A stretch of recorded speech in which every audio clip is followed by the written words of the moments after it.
talking with Jacob Marks, who's behind Skram Furniture, a really innovative company in Hillsborough, North Carolina that designs beautiful modern furniture for residential, commercial, and hospitality spaces.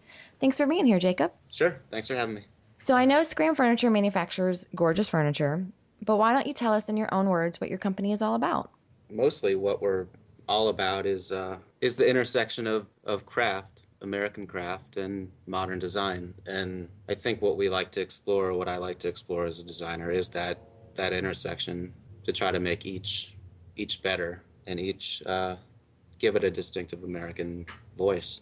Are there a lot of modern furniture makers where you are in North Carolina? Like how did you end up starting your business there?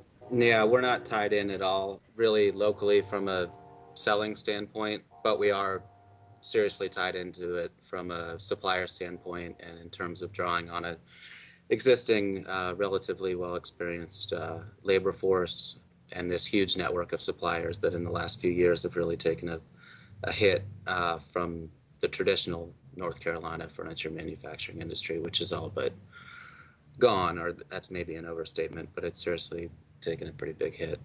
So yeah, I ended up in North Carolina just for personal reasons, and it ended up being a good fit for growing this business. And at this point, we really kind of attached to and proud of being one of the few companies, I think, one of the few furniture companies in North Carolina that's kind of trying to reinvent the industry a bit. I mean, obviously, we're much smaller than a lot of those big companies, but still, I do feel connected to at least the tradition of furniture making in North Carolina and want there to be, well, let me just say, at least I want there to be a domestic, furniture industry, and I want that to be based on good design and extraordinary craftsmanship and all the things that we go for at Scram. How many people work at Scram? Are you the main designer and only designer, or do you have others?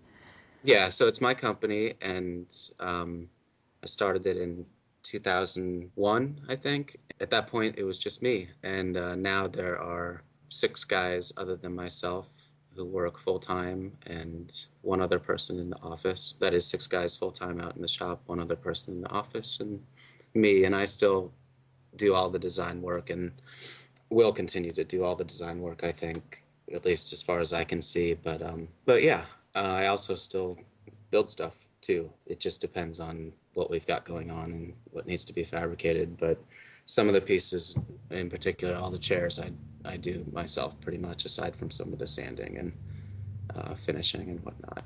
Wow, that's really interesting. That's a lot of work. Um, Yeah, it's a lot to be done.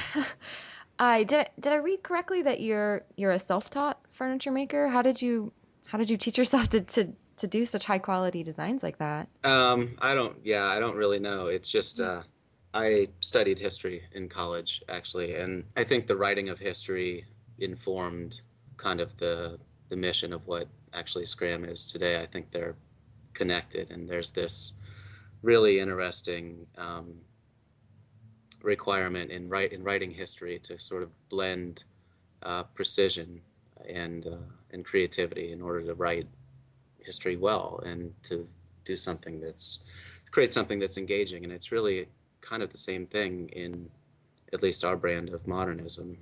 It's that blend of creativity and innovation with painstaking precision and accuracy.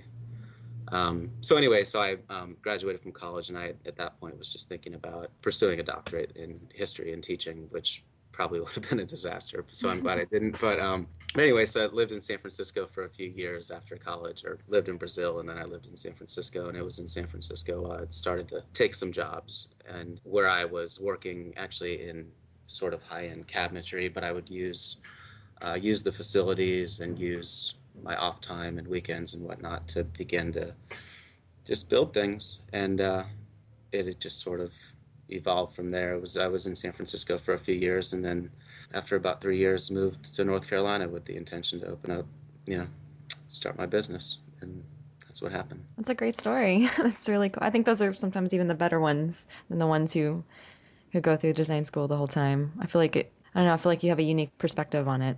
Well, it's certainly different, and there were times, especially in the beginning, when design school would have been nice, I think, and where I sort of longed for that because I had friends at RISD and friends at other schools, and to have that time to explore without the need to make money was something that I, at various times really really wanted or really would have liked. And even still, like I never really did have that time where you could simply design and explore a material completely without thinking about, the practical side of things. But that said, I think there have been times, and even recently, as the business has grown, where I've been able to do that more. A good example of that is the new leather. I'm actually not sure if it's up on the Too Modern site yet, but there are these leather stools that we hand stitch that are a brand new design. And to be able to work in leather, which is something that I've always been interested in, and this is very heavy, kind of dense saddle leather, but that was really the first time in several years where I've been able to explore a new material and then apply it to something that was, functional and met all of our requirements for a viable product. What's exciting you in the design world right now, either in furniture design in your field or in architecture, interior design? Do you follow anything that's going on? I mean, I think that this may be a little bit on the obvious side, but I think that, and it may be a little bit self-involved or self-interested, but I think that something that I feel like we're at least a small part of, but sort of an emerging or a re-emerging American voice in design. Hmm. Like what I see in when I look around are companies like ours, often smaller companies, but I see a number of companies that are doing work that is high quality design, world class design, but that has this element of craft that I feel like is distinctively American, that isn't aspiring to be European, and that's really refreshing. That's exciting to me. So, as a smaller company, what are some of the challenges that you face?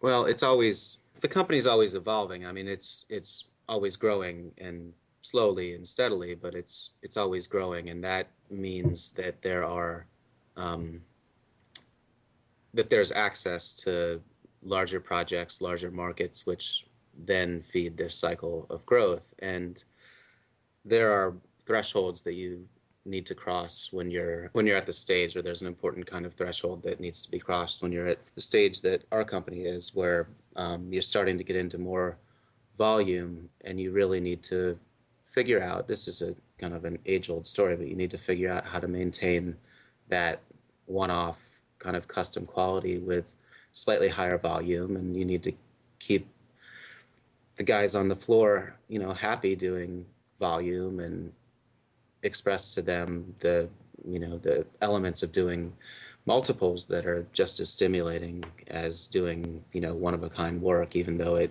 can be repetitive, that there's a kind of a joy in efficiency and productivity. And it's sort of a little bit of a reset for, in terms of the mentality of some of the guys who have been building with me for years now. But that's a challenge, I would say, is this stepping into doing a little bit more volume and maintaining that level of quality, I think, for which we're known. And it's good, I mean, we're sort of uncompromising. Nothing really leaves here that hasn't been pretty thoroughly scrutinized. So it works out, but I would definitely say that's a challenge for where we are right now. Yeah, for sure. So, is being able to work on custom pieces the most rewarding thing about being a furniture designer, or is it seeing your company do so well, or is it getting to work and to have more volume like that? To me, I mean, it's literally all kind of interesting and fascinating. I love doing an order a small batch of chairs myself, or doing interesting custom jobs still, and I don't ever want to not do that work. But like I was saying a minute ago, like I think there's a beauty in efficiency, and I really like figuring out how to accomplish something with the least amount of expenditure of calories or uh, energy.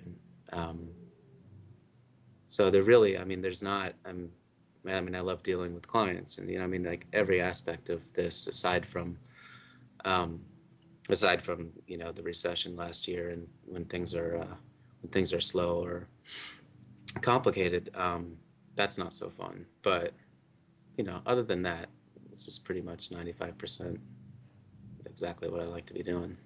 Well, that's pretty good. That's doing pretty good for yourself. Last question. What book is on your nightstand right now? Excellent question.